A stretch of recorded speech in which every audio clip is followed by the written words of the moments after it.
श्री स्वामी चरित्र सारामृत षष्ठ अध्याय। श्री गणेशाय नमः। श्री सरस्वत्यै नमः। श्री गुरुभ्यो नमः। श्री कुलदेवतायै नमः। श्री अक्कलकोट निवासी पूर्णदत्तावतार दिगंबर यतिवर्य स्वामीराजाय नमः। ब्रह्मानंद परमसुखद केवल ज्ञानमूर्त्य द्वंद्वातीत गगनसदृश तत्त्वमस्यादिलक्ष्यम् एक नित्य विमलमचल सर्वदी साक्षीभूत भावातीत त्रिगुणरहित सद्गुरुवत नमामि। धरोनी शिशूचा हात अक्षरे पंडित लिहवीत तेसे स्वामी चरित्रामृत। स्वामी समर्थ वदविती मी केवळ मतिमंद केवी वर्णू चरित्र अगाध। परी माझा हा छंद स्वामी समर्थ पुरविती ज्यांच्या वरप्रसादे करून मूढा होई शास्त्रज्ञान त्या समर्थांचे चरण वारंवार नमितसे कृपाळू होऊन समर्था वदवावे आपुल्या चरित्रा श्रवणे श्रोतयांच्या चिता ब्रह्मानंद प्राप्त होवो सुरतरुची घेऊनी सुमने त्यासी चरपावी प्रीतीने झाला ग्रंथ स्वामी कृपेने त्यांच्याच पदी अर्पिजे मागील अध्यायाच्या अंती चोळप्पा विनवी स्वामी प्रती कृपा करुनी मजवरती बडोद्या प्रती चलावे भाषण ऐसे ऐकोनी समर्थ बोलती हसोनी मल्हाररावाची या मनी आम्हांविषयी भाव नसे म्हणून तयाच्या नगरात आम्हा जाणे नवे उचित अक्कलकोट नगरांत आम्हा राहणे आवडे ऐसी एकोनिया वाणी चोळप्पा खेन झाला मनी त्याने सत्वर येवोनी तात्यांप्रती सांगितले ऐसा यत्न व्यर्थ गेला तात्या मनी चिंतावला आपण आलो ज्या कार्याला ते न जाय सिद्धीसी परी पहावा यत्न करोनी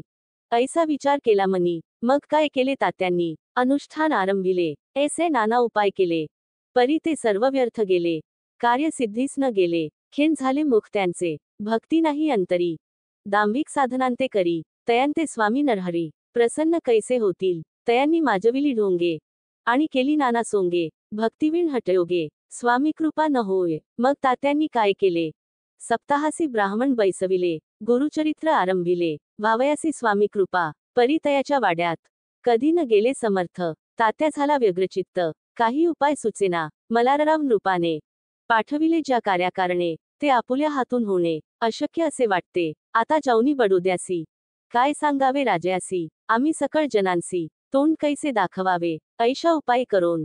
न होती स्वामी प्रसन्न आता एक युक्ती योजून न्यावे पळवून यतीसी स्वामी केवळ ईश्वरमूर्ती हे नेणे तो मंदमती म्हणून योजिली कपटयुक्ती परी ते सिद्धीते न जाय असो कोणे एके दिवशी साधोनी योग्य समयासी मेण्यात घालोनी स्वामीसी तात्यासाहेब निघाले कडबगांवचा मार्ग धरला अर्धमार्गी मेणा आला अंतरसाक्षी समर्थांगला गोष्ट विदित जाहली मेण्यातून उतरले मागुती अक्कलकोटी आले ऐसे बहुत वेळा घडले हाही उपाय खुंटला मग पुढे राजवाड्यांत जाऊनिया राहिले समर्थ तेव्हा उपाय खुंटत टेकिले हात तात्यांनी या प्रकारे यत्न केले परी तितुके व्यर्थ गेले व्यर्थ दिवस गमाविले द्रव्य वेचिले व्यर्थची मग अपयशाते घेवोनी बडोद्यासी आले परतोनी समर्थ कृपा भक्ती वाचोनी अन्य उपाये न होय परी मल्हारराव नृपती प्रयत्न आरंभिती पुढती सर्वत्रांसी विचारिती कोण जातो स्वामींकडे तेवी मराठा उमराव नृपकार्याची धरुनी हाव आपण पुढे जाहला स्वामीकारणे वस्त्रे भूषणे धन आणि अमोल रत्ने देऊनी त्याजवळी नृपाने आज्ञा दिधली जावया तो येवोनी अक्कलकोटी घेतली समर्थांची भेटी वस्त्रे अलंकार सुवर्णताटी स्वामी पुढे ठेवीत ती पाहून समर्थाला तेव्हा अनिवार क्रोध आला यशवंता पाहोनी डोळा काय तेव्हा बोलले अरे बेडी आणोनी सत्वर ठोका याचे चरणी ऐसे त्रिवार मोठ्यांनी समर्थ क्रोधे बोलले क्रोधमुद्रा पाहोनी यशवंतराव भ्याला मनी पळाले तोंडचे पाणी लटलटा कापू लागला मग थोड्याच दिवशी आज्ञा आली यशवंतासी सत्वर यावे बडोद्यासी तेथील कार्यासी सोडूनी साहेबा विषप्रयोग केला